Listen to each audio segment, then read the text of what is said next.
Hoy, afortunadamente, tenemos una serie de documentos en las manos que dan prueba de todas esas luchas, todos esos luchadores, todas esas personas que participaron en luchas, digamos, con la tinta, hasta con las armas, y que fueron con la palabra, con el gesto, y grandes combatientes como todos los participantes pues, del Partido Comunista de Venezuela, un partido, una militancia que estuvo marginada, excluida por varias décadas, que fueron sometidos prácticamente al olvido, y aquí está registrado, por ejemplo, en los archivos del Partido Comunista de Venezuela, quedaron registradas muchas cosas, documentos interesantísimos que deberíamos ver algunos, y los vamos viendo a medida que vayamos conversando, porque estos documentos, fíjense bien,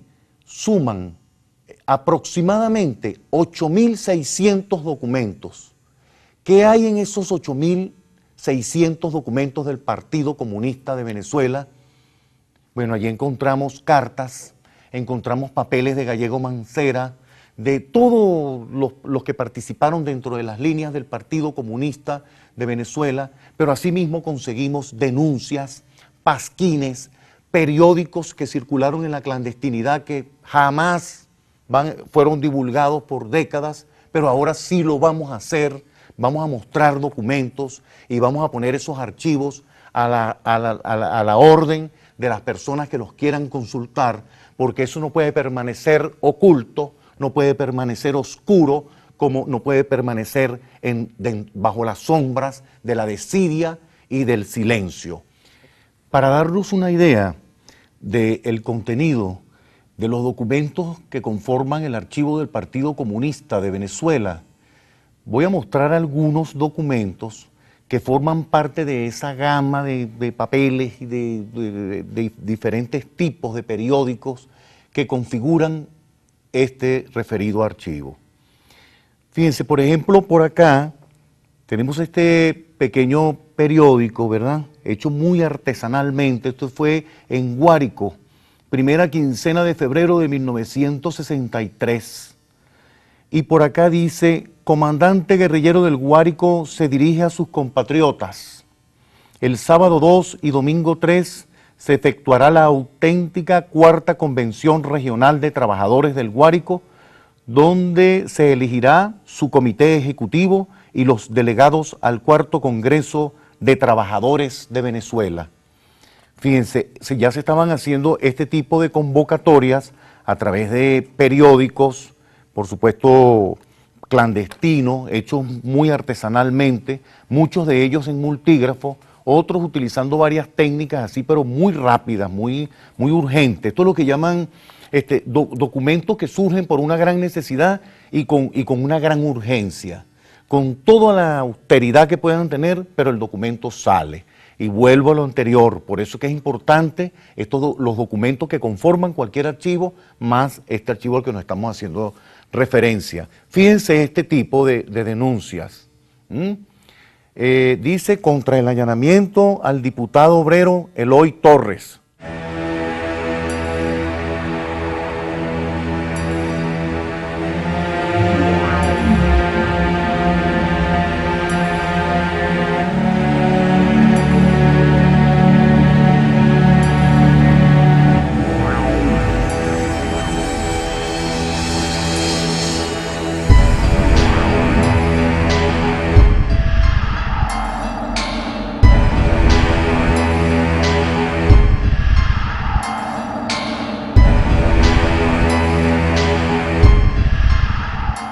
Fíjate bien cómo se registra a través de un archivo todos esos papeles, ¿verdad?, que quedaron ocultos, que quedaron escondidos, pero uno los lee ahora, entonces uno dice, bueno, habían congresos, habían reuniones, habían convocatorias, en el año, ¿qué? 60, 63, que era una época sumamente delicada en el país, llena de persecuciones y de allanamientos.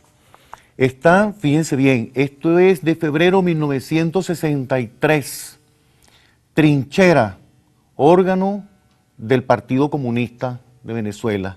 Pero dice, sí, en Caracas, 6 de febrero, año de 1963. Ahí lo pueden ver con claridad. Trincheras. Para todas aquellas personas que participaron pues, dentro de este partido, esto debe traerle muchos recuerdos cuando ven estos documentos. Este papelito que está por acá es muy importante. Dice, Primera Conferencia Nacional del Partido Comunista de Venezuela, Declaración de Maracay. Esto es bueno que lo observen. Vean, lleven el emblema del gallito del Partido Comunista de Venezuela. Partido Comunista, Frente de Liberación Nacional, Programa de Acción. Vean este tipo de documento. Programa de Acción del Frente de Liberación Nacional. Esto es importantísimo que quede en la historia. Y quiero agregar también que aparte del archivo del Partido Comunista de Venezuela, nuestro país cuenta también con el archivo de un militante de este partido, que ese archivo con el del Partido Comunista se complementan uno con el otro. Es el archivo de Héctor Mujica. Héctor Mujica, gran periodista, narrador, escritor, fue narrador, escribió varios libros de cuentos, artículos de prensa, y fue postulado también para la presidencia de la República por el Partido Comunista de Venezuela en varias ocasiones, presidente del Colegio de Periodistas del Estado Lara, y así sucesivamente. Entonces ese archivo es muy importante porque de pronto podemos observar que lo que tiene Héctor Mujica allí le falta al archivo del Partido Comunista de Venezuela. Entonces se complementan unos con el otro y ambos pues forman la memoria completa de lo que fue ese archivo. Vean, observen estos titulares que están acá. ¿Ve? Ofensiva antiuniversitaria. Y así sucesivamente. Cualquier lector que revise este archivo se va haciendo como una historia, porque el archivo da para muchas lecturas. Alguien pudiera, por ejemplo, dar una lectura de cómo fueron los procesos urgentes en la década de los 60.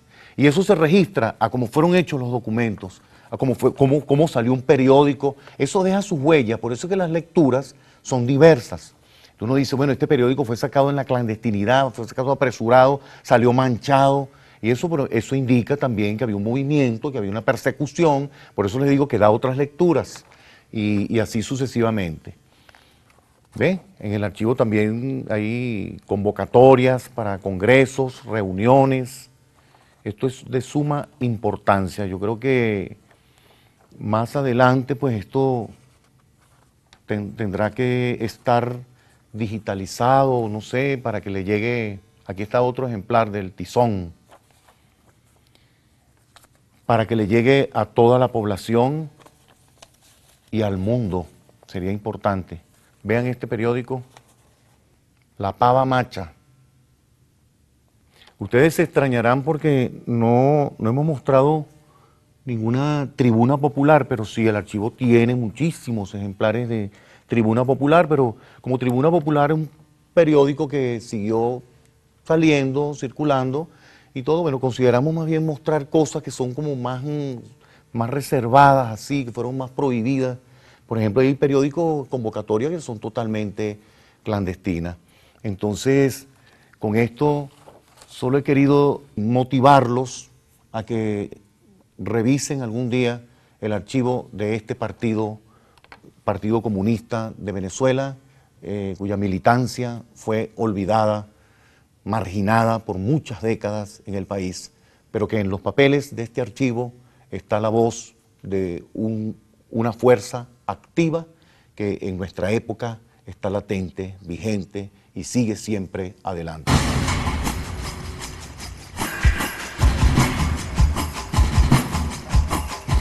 Simón Rodríguez y su educación liberadora.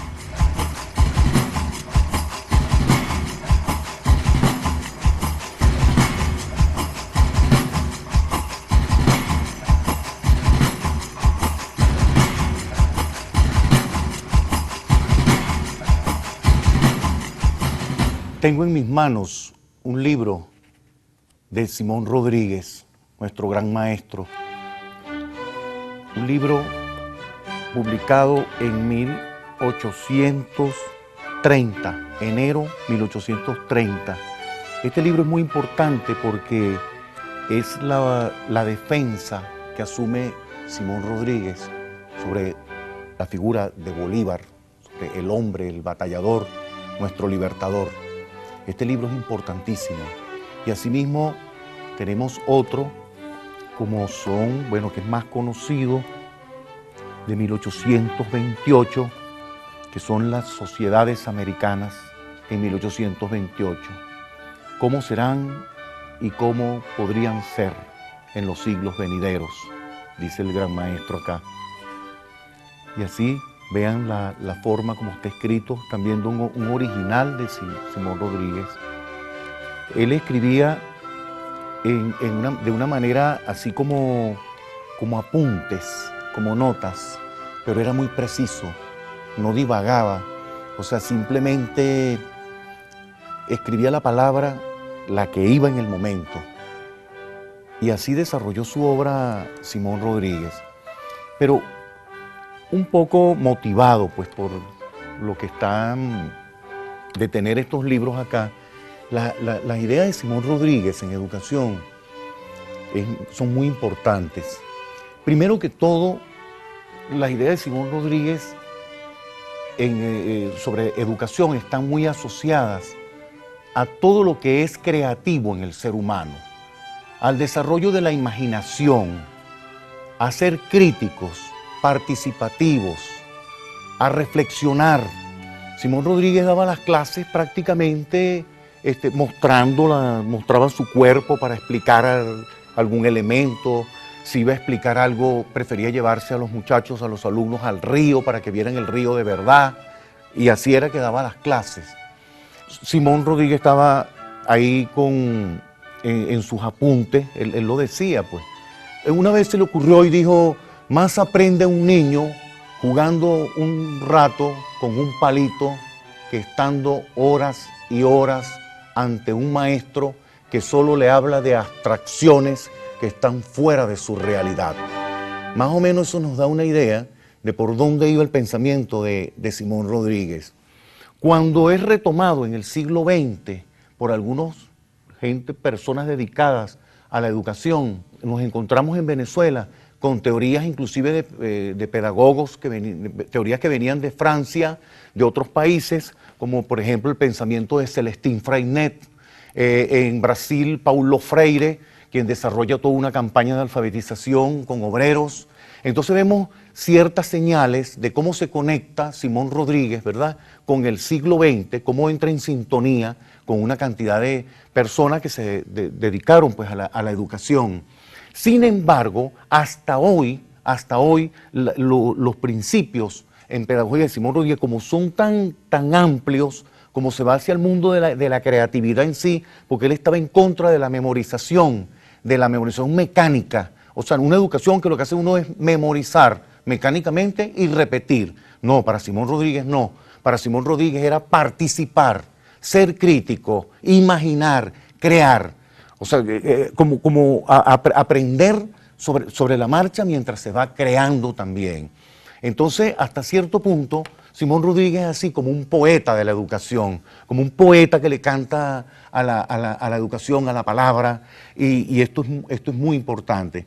Con la única persona, digamos no con la única, sino que con la que entra más en sintonía en el siglo XX en Venezuela, con el pensamiento de Simón Rodríguez, es precisamente Luis Beltrán Prieto Figueroa, porque Luis Beltrán Prieto Figueroa toma unos principios que son básicos para Simón Rodríguez. Por ejemplo, Simón Rodríguez no excluye, sino que más bien aboga por una inclusión al sistema educativo de una sociedad, unos muchachos, unas niñas, unos niños totalmente excluidos del sistema educativo donde predominaba una formación con muchas tendencias más bien hacia lo religioso. Despedida.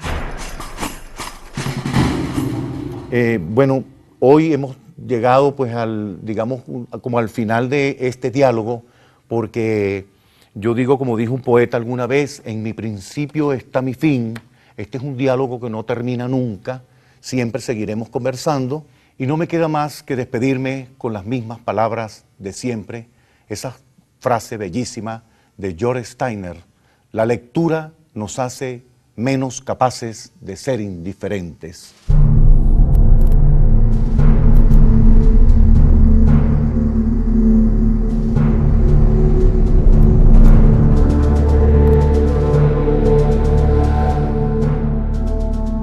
Bibliografía de este capítulo.